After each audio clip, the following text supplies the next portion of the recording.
A tall neck. Let's go. Oh my goodness, these things are huge. Yo, these things are huge. Oh my goodness. You do not understand. Wow. Welcome to Don't Bite Yet Until You Watch This Review, Episode 1, with Horizon Call of the Mountain being the focus for this video. So how are these reviews going to work? We're going to dive into the pros and cons and then my overall thought, just to give you the straight points and the information you really need to know on what I liked and what I didn't like about this game. First, what was the first PlayStation VR2 game you played? I'm curious to see if it was Horizon Call of the Mountain for a lot of you, or was it something else? Let me know down in the comments below. Now, diving into the pros of Horizon Call of the Mountain, there are a lot to go through here, so we'll try to get through them at a decent pace. First up is gorgeous visuals. These are the best visuals I've personally seen in any VR game I've personally played. If you've played something else that looks better, then sure. But for me, these visuals were amazing. I took so many pictures and videos. I've stopped in so many places just to admire the view. Gorgeous, gorgeous visuals in Horizon Call of the Mountain. The sense of scale is amazing here. You don't realize how big a tall neck or a Stormbird or a Thunderjaw is until you see it in VR. Yeah, in the main game in Zero Dawn and Forbidden West, they are big, but in Call of the Mountain, you just appreciate how amazingly ginormous is the words that come to my mind. Ginormous some of these beasts are. Eye tracking. All games should have menu selection with eye tracking like they do here in Horizon Call of the Mountain. It's just nice to be able to look at a menu option and just select X and we're good to go. Interactivity. A lot of things can be interacted with in this game, which is what makes VR VR. You can play with plates, break plates, glasses, apples, you can eat them, drums, you can bang on them, bins open because there's stuff hidden inside of them, the paintbrushes, which they have everywhere across the game, so many places you could just take it and start painting on the walls. You've probably seen them on social media. There's just a lot of stuff to interact with in Horizon Call of the Mountain, which is, again, what makes VR VR. Climbing. So climbing in this game is enjoyable, and this is extended through the new tools you get to help you maneuver new obstacles.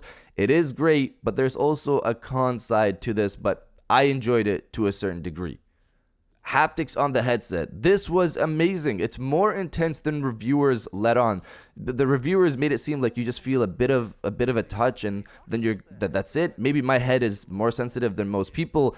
I felt that wind gust by when that Stormbird flies by in the opening scene of the game. I definitely felt that. Especially in other games, the haptics on the headset, you can feel those hits, those bangs, those shots. It's really done well. And with the haptics in Horizon Call of the Mountain on the headset, it's done very well.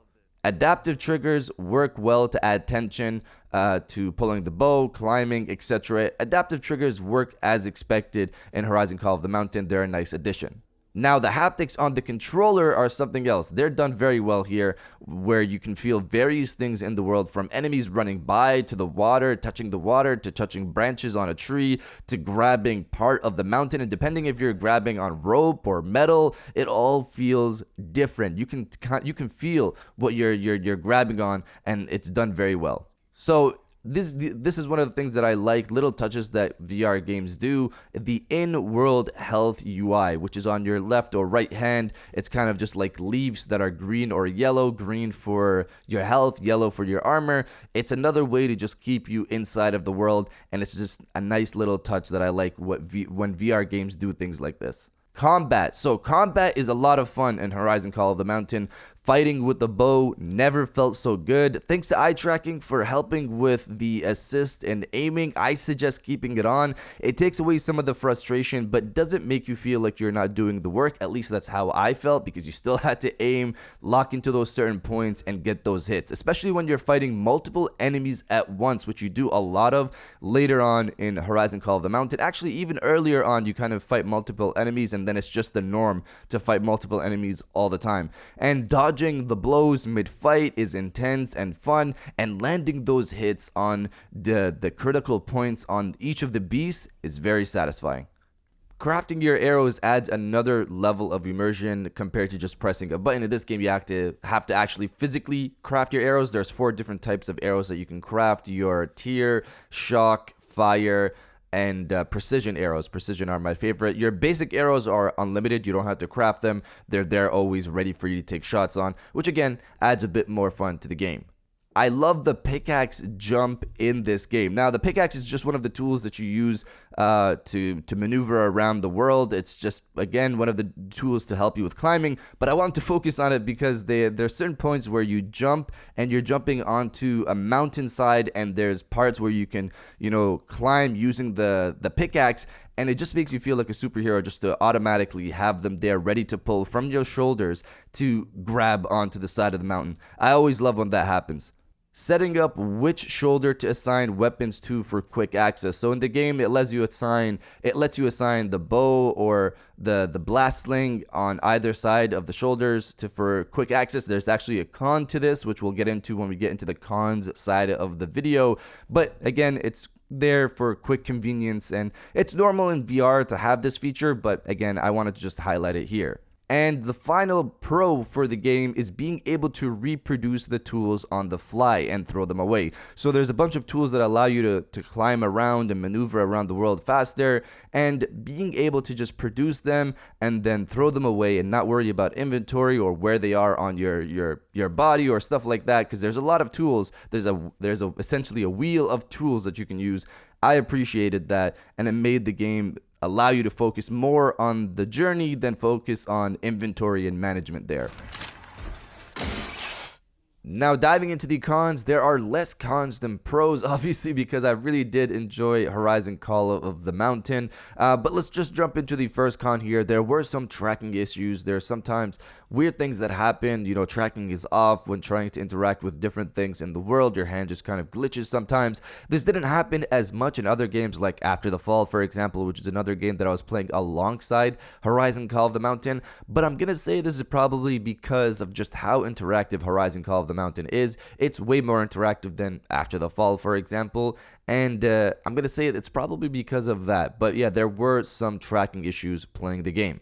Weak story. So you guys know I didn't mention story in the pros side of thing, but that's because the story really didn't pull me in. I didn't really care about Reyes' story, but it was something decent to keep you progressing through the game. But really overall, it was a meh story.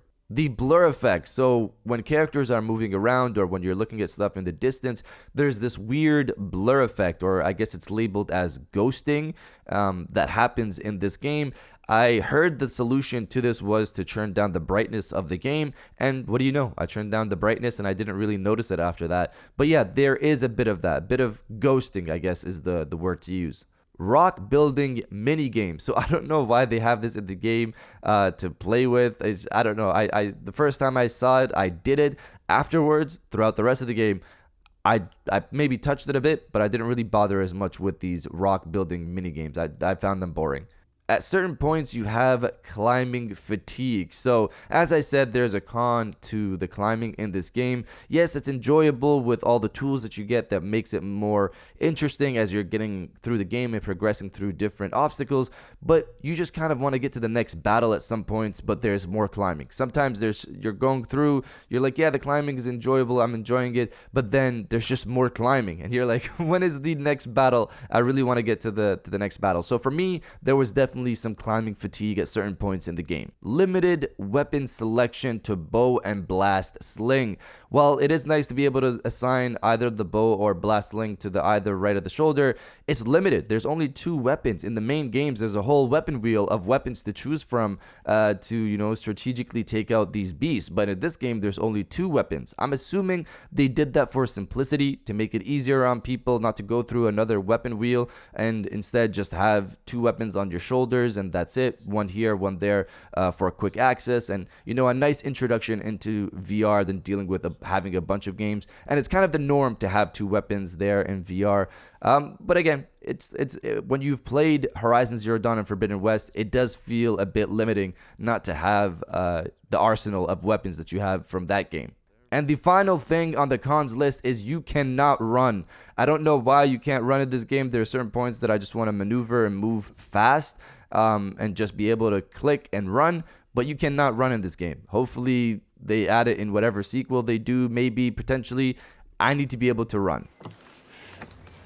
So those were the pros and cons for me for Horizon Call of the Mountain. It was a great game to finish for my first game on PlayStation VR 2. It has beautiful visuals. The beasts are just insane to see in VR. And yes, there is a lot of climbing, maybe too much at times. And that was the first don't buy it yet until you watch this review. And if you guys did enjoy this video, please hit that like button. As it always helps, and subscribe if you're new. I got new videos every Monday, Wednesday, and Friday. And now I'll check you guys out on the next one.